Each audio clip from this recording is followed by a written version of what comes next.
I try both, and I have both. So I have Australian business developers and I have remote business developers. And I use them for appropriately different things. So when a customer needs to be more engaged and have a conversation about why have remote staff, I'll have an Australian service him.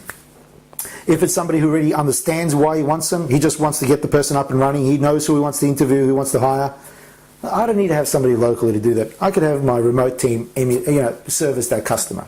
That's an example of how I use remote stuff for my own business. I think a lot of real estate agents have key salespeople. They all run on one or two key people. Your goal is to think, how can you add a remote staff contractor to help free up these people's time as much as possible to get them focused on more high value return activity and diminish the things that they are getting their time occupied a lot.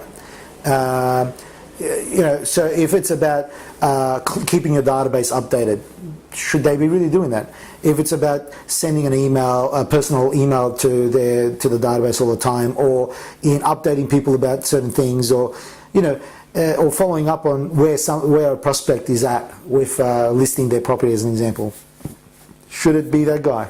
In some occasions, yes. In many occasions, maybe not. And that's what you have to think about in your business, is what are the things that you could emulate for somebody to do remotely. We service full-time or part-time only. We're all about long-term. So if we get somebody wanting to work with you, we can't have them, say, leave their jobs and careers and work with you, and then, for you after a couple of months change your mind and go, you know what, bugger this, I don't want to commit to this anymore. I didn't realize it's this involving, I don't want to do it anymore. We try to avoid that. We want to make sure that the customers made a solid decision to give this a go, and that the staff have made a solid decision to give it a go. We are that middle party that helps manage expectations and all those kind of things. But the world out there is changing, and this isn't anything new, and a lot of people have already been making this work for years.